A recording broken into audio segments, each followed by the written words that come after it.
Welcome to the Deep Dive. We're here to cut through the noise and get right to the data insights you need. Today, we're looking at something maybe a bit off the usual radar, solar aerators. That's right. Not always front-page news, but they're actually driving a pretty significant global market. Quietly important, you could say. Exactly. And our mission today is simple. Give you a clear, concise understanding of this niche but definitely growing sector.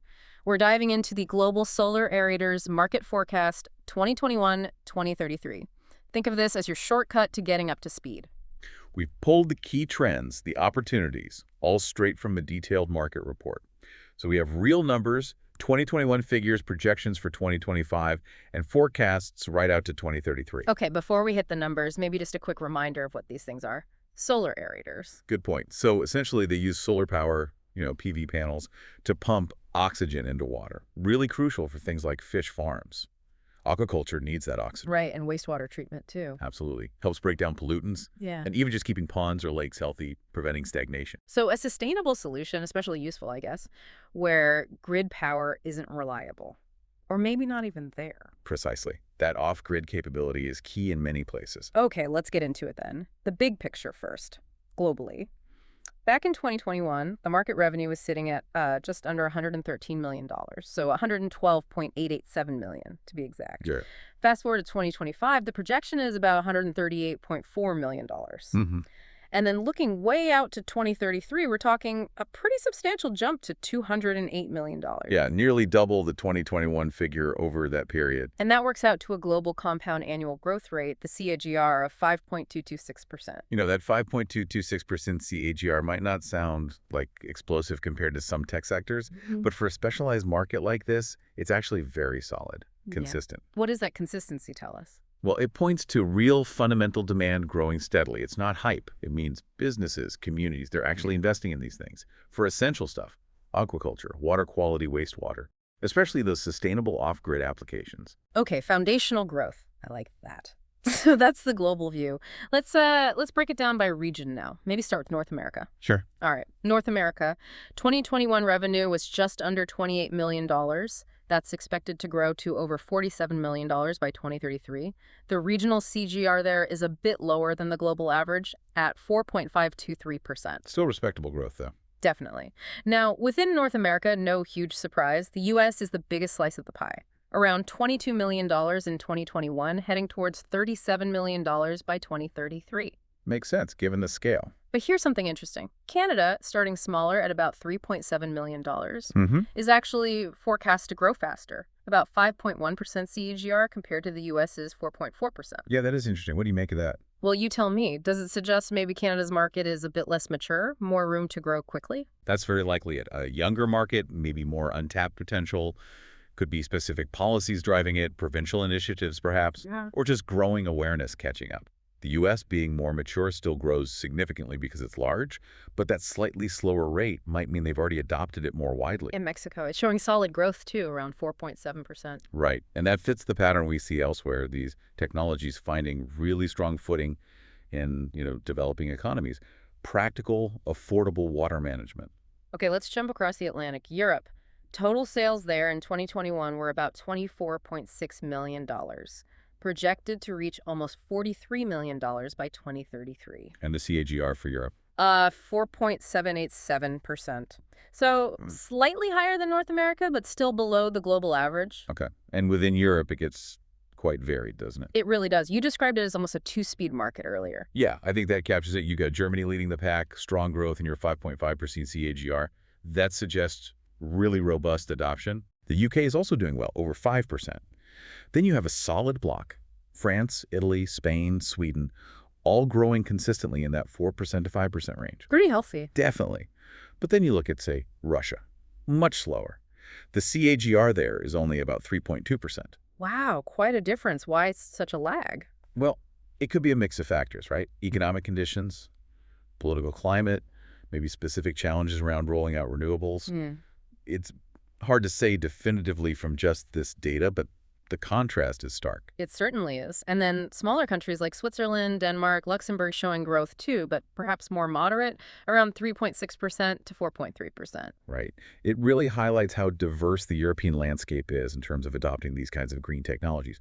Policy support, environmental focus, it all varies. Okay, now let's talk about Asia Pacific, because if Europe is diverse, APAC seems to be just powerful. Oh, absolutely. It's the powerhouse, no question. Largest market by far. The numbers are pretty striking, over $45 million in revenue back in 2021. Yeah. And projected to nearly double, hitting almost $89 million by 2033. And the growth rate reflects that. It does. The strongest regional calls are globally, 5.809%. And you really need to look at why. Think about the scale of agriculture, aquaculture, and just urbanization across Asia Pacific. Huge demand drivers. Exactly. Solar aerators are vital for those massive fish farming industries in China, India, Southeast Asia, and managing wastewater in cities that are just growing incredibly fast. China itself is the biggest single market, right? Yep. $14.5 million in 2021, projected to double to nearly $30 million by 2033. That's a CAGR of almost 6%. But India's growth rate really jumps out. It really does. It's the highest in the entire report, a staggering 6.52% CAGR. Wow. From $7.6 million up to over $16 million. It shows incredible momentum. And Southeast Asia as a whole is right up there too. Yes, collectively, Southeast Asia is growing at over 6.4%. Places like Singapore also show strong growth above 6%. So this explosive growth in emerging markets like India and Southeast Asia, it's really driving that overall APAC leadership. It is. It's a response to a critical need for sustainable water solutions, often where grid power might be patchy or expensive. Plus, Japan, South Korea, Australia, Taiwan, they all show solid growth too, generally around 5% or slightly higher. So a very dynamic region. Okay, from the powerhouse of APAC, let's move to South America, another region showing significant rise. A different scale, but important growth. Yeah, started around $6.6 million in 2021, but forecast to almost double, reaching over $12.7 million by 2033. That's a healthy CAG of 5.535%. Very healthy. Yeah. And again, think about the applications. Inland fisheries, managing water on farms. Yeah. Decentralized solutions like solar aerators are just incredibly practical there. Which countries stand out? Well, Argentina actually shows the highest growth rate in the region, just over 6% CGR. Okay. Brazil is the largest market, as you might expect, growing steadily at about 5.4%. Colombia, Peru, Chile, the rest of South America, all showing solid growth between 5% and 6%. With strong, consistent adoption across the board, really. It looks that way. Yeah. Sustainability meeting practical needs. And we see a pretty similar story in the Middle East, don't we? Robust growth there, too. We do. Total revenue was about $4.5 million in 2021, heading for over $8.5 million by 2033. So the CAGR there is 5.458%, very close to South America's rate. And again, some specific countries are really pushing that. The UAE has the highest regional CAGR at over 6%. Interesting. And Saudi Arabia? Saudi Arabia is the largest market, growing strongly at over 5.5%. Turkey is also showing good growth around 5.8%. You know, it's fascinating to see this region, often associated with oil, investing so heavily in sustainable tech. Absolutely. Water scarcity is a huge issue there, right? So efficient, renewable water management is incredibly valuable. For farming, aquaculture, even those big modern developments, it's a strategic move. Makes sense. Yeah. Okay, last region on our tour, Africa. An emerging scene, as you called it earlier. Yeah, starting from a smaller base, definitely. Just over $4 million in 2021, projected to reach about $7.6 million by 2033. The CAGR is 4.823%. Solid, if not quite as high as APAC or South America. Still significant foundational growth. And remember, for many communities or agricultural projects in Africa, solar aerators might be the only viable option. Good point. Cost-effective, reliable, where the grid isn't. Exactly. South Africa is the largest market there, growing nicely at over 5.3%. Nigeria is also showing solid growth, just over 5%. So it points towards these technologies playing a really critical role in development across the continent. I think that's undeniable. Supporting economic activities like fishing, ensuring water quality, it's essential. Okay. Wow. We've covered a lot of ground, a lot of numbers. Let's try and connect the dots. What's the big takeaway for you, the listener, from all this? Well, I think if you pull back and look at all those regional threads, the picture is really clear. First, you've got consistent, steady global growth. This isn't a fad. It's sustained demand for these specific solutions. Right, the 5.2% global CAGR. Exactly.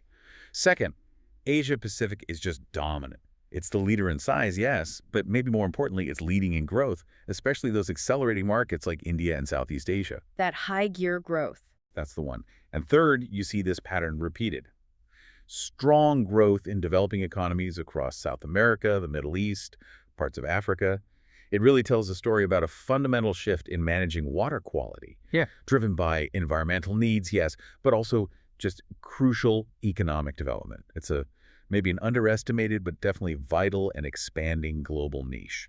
It really is surprising when you see the numbers laid out, the scale, the consistency of growth, especially how these, smaller or emerging economies are really punching above their weight and driving that expansion. Yeah, it challenges some assumptions. It does, and it leaves you wondering, beyond the obvious benefits for fish farms or treatment plants, how might this sustained growth in solar aerators, this quiet revolution, actually contribute to bigger things like broader sustainability goals, or maybe even boosting distributed energy solutions in those rapidly developing regions? That's a great question to ponder. The ripple effects could be quite significant. Definitely something to think about. And maybe it prompts you, the listener, to consider what other niche green technologies might be out there, quietly growing, just waiting for their own deep dive. Keep exploring. Keep digging, keep learning. Thanks for joining us on the Deep Dive.